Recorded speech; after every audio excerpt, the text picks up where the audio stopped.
Okay, well, subjects and verbs. You may need to watch the longer videos, but this is a short review. Subject, that's your topic in the sentence. A verb, it's kind of like the motor. It moves the message. Does that make sense? Moves the message forward to its destination, so it's kind of like the motor. All right.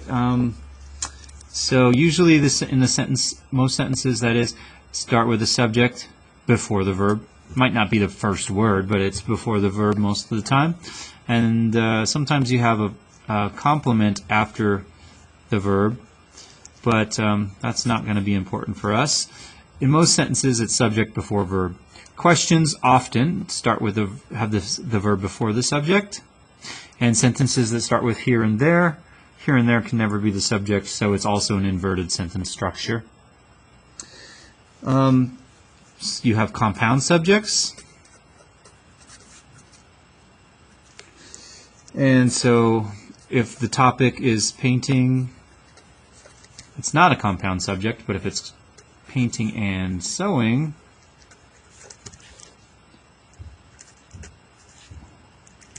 painting and sewing are my hobbies, then we have a compound subject because there's two subjects. And usually those two subjects are sharing one verb. If it's not, I say usually because sometimes they share two verbs or three verbs, but you have more than one subject sharing the same verb. Okay, you also have unstated subjects like you,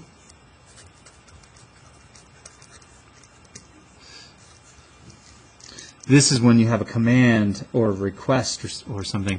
So you, we don't say that, but we, like as a parent, I might tell my kids, get up. And that just means you get up. So you is not actually in the sentence, but it is the subject. Okay, make sense? It's like saying you get up. All right. We also have to know that prepositional phrases cannot be the subject. Nothing in the prepositional phrase. That's not a possessive form. This is a contraction showing there's missing letters. Prepositions, right? Apostrophe indicates missing letters here. So prepositions and prepositional phrases cannot be the subject. Oh, nothing in a prepositional phrase cannot have the subject. All right, so when we might say in the yard there is a squirrel.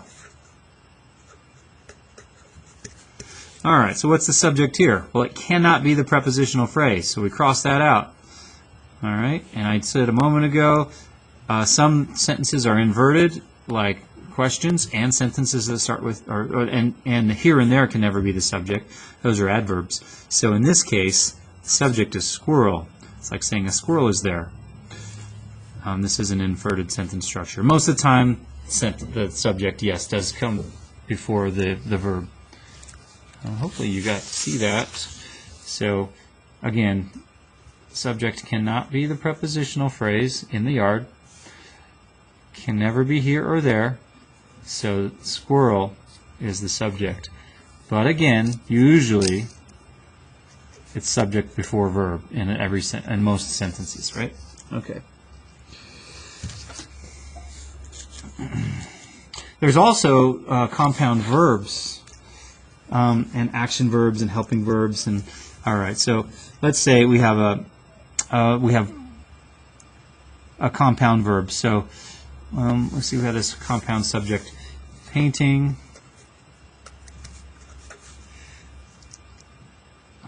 is and always will be important to me.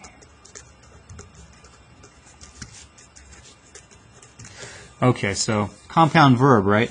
We have painting as a subject, but we have is and will be are two verbs or verb. Well, one's a verb phrase.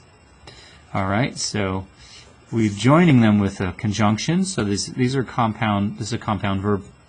So painting is, painting will be. Painting is important to me. Painting will be important to me. Always. Always is just an adverb. And some people, they see the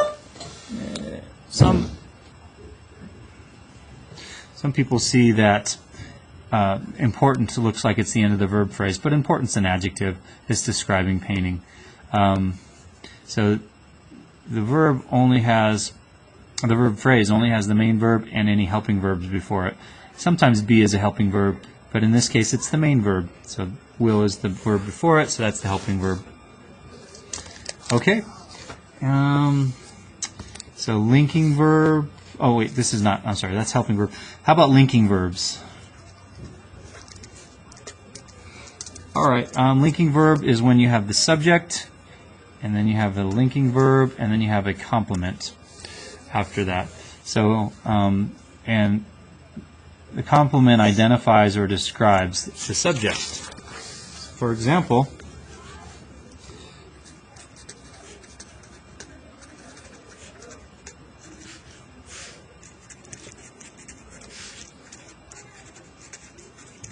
horses are in the stable.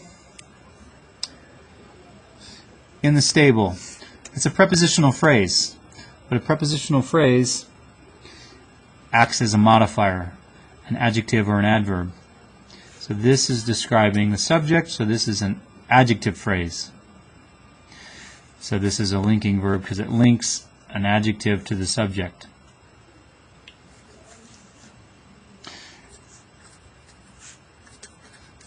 This might be easier to see.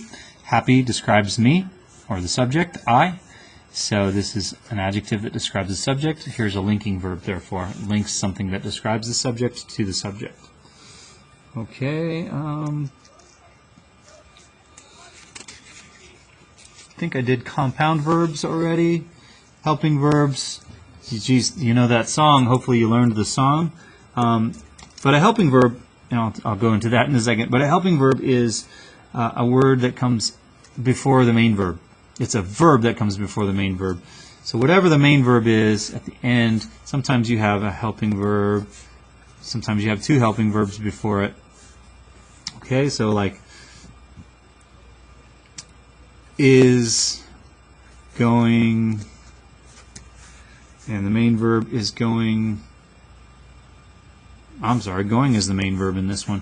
Is going is the verb phrase. Might have, so that's the whole verb phrase. Might have been. All right, been is your main verb. Have two helping verbs, so this is your verb phrase here. Remember the song, helping verb song? Helping verbs, there are 23. Is, am, are, was, and were, being, been, and be. Hey, have, has, had, do, does, did, shall, should, will, and would. There are 5 more helping verbs, may, might, must, can, could. And there should be a video on that so you can remember the helping verbs. But sometimes they're main verbs, so they're only helping verbs when they come before a main verb. Okay? Let's see, I think that's about it for this video. All right.